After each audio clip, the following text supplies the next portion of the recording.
Le fisc qui met son nez dans les comptes de eBay, Facebook qui a bien du mal à faire voter ses membres et enfin Apple et Google qui enterrent la hache de guerre. Voilà tout ce qu'on vous offre cette semaine dans Newstech Hebdo. Bonjour à toutes, bonjour à tous et bienvenue dans votre magazine des nouvelles technologies. On commence ce numéro avec une actualité française, une actualité assez inquiétante. D'ailleurs, ce jeudi, des perquisitions ont eu lieu dans les locaux parisiens de eBay, mais aussi dans ceux de son service de paiement PayPal.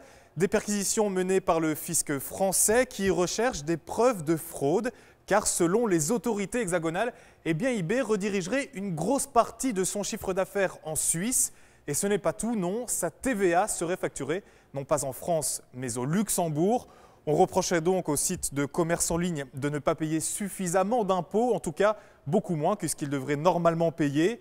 En 2011, eBay et PayPal avaient à eux deux déboursé 1,35 million d'euros pour les impôts, un montant jugé insuffisant selon les calculs du fisc.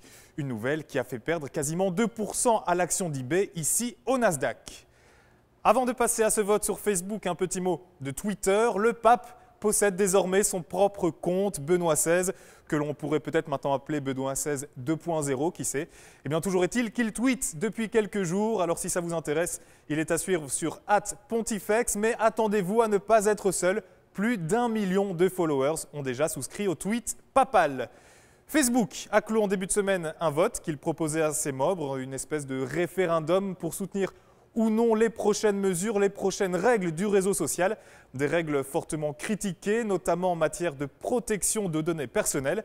Mais voilà, un peu comme ce qui se fait en politique, eh bien, la participation n'a pas du tout été au rendez-vous. Le groupe avait annoncé qu'en dessous des 30% de participation, l'avis de ses membres ne serait pas pris en compte. Au final, on est très loin des 30%, même des 3%, voire des 1%, puisque les 650 000 internautes qui ont mis le bulletin dans l'urne, ou plutôt le doigt sur la souris, eh bien, ces 650 000 personnes ne représentent que 0,065% de Facebook.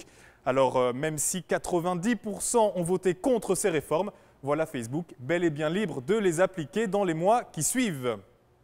Pour finir, Apple a finalement décidé de faire marche arrière. Si vous avez un iPhone 5, vous l'aviez sans doute remarqué, sur son nouveau téléphone portable, eh bien, le groupe avait remplacé Google Maps par Apple Maps. Seul problème, le logiciel était loin d'être au point. Ville fantôme, immeuble triangulaire, monument mal placé. Cet Apple Maps était un tel fiasco que le PDG d'Apple en personne, lui-même, dirigeait les utilisateurs vers des logiciels concurrents.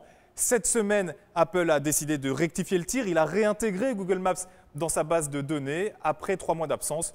Vous pouvez donc enfin retrouver Google Maps dans l'Apple Store et ce, en 29 langues différentes. Plus d'excuses maintenant si vous vous perdez en chemin. Voilà, Newstech Hebdo se termine déjà pour aujourd'hui. Et oui, je sais, mais rassurez-vous, on se retrouve dans 7 petits jours pour un nouveau numéro de votre magazine, toujours depuis le Nasdaq à New York, toujours en compagnie de New York Financial Press. D'ici là, passez une excellente semaine et surtout n'oubliez pas, portez-vous bien. Salut!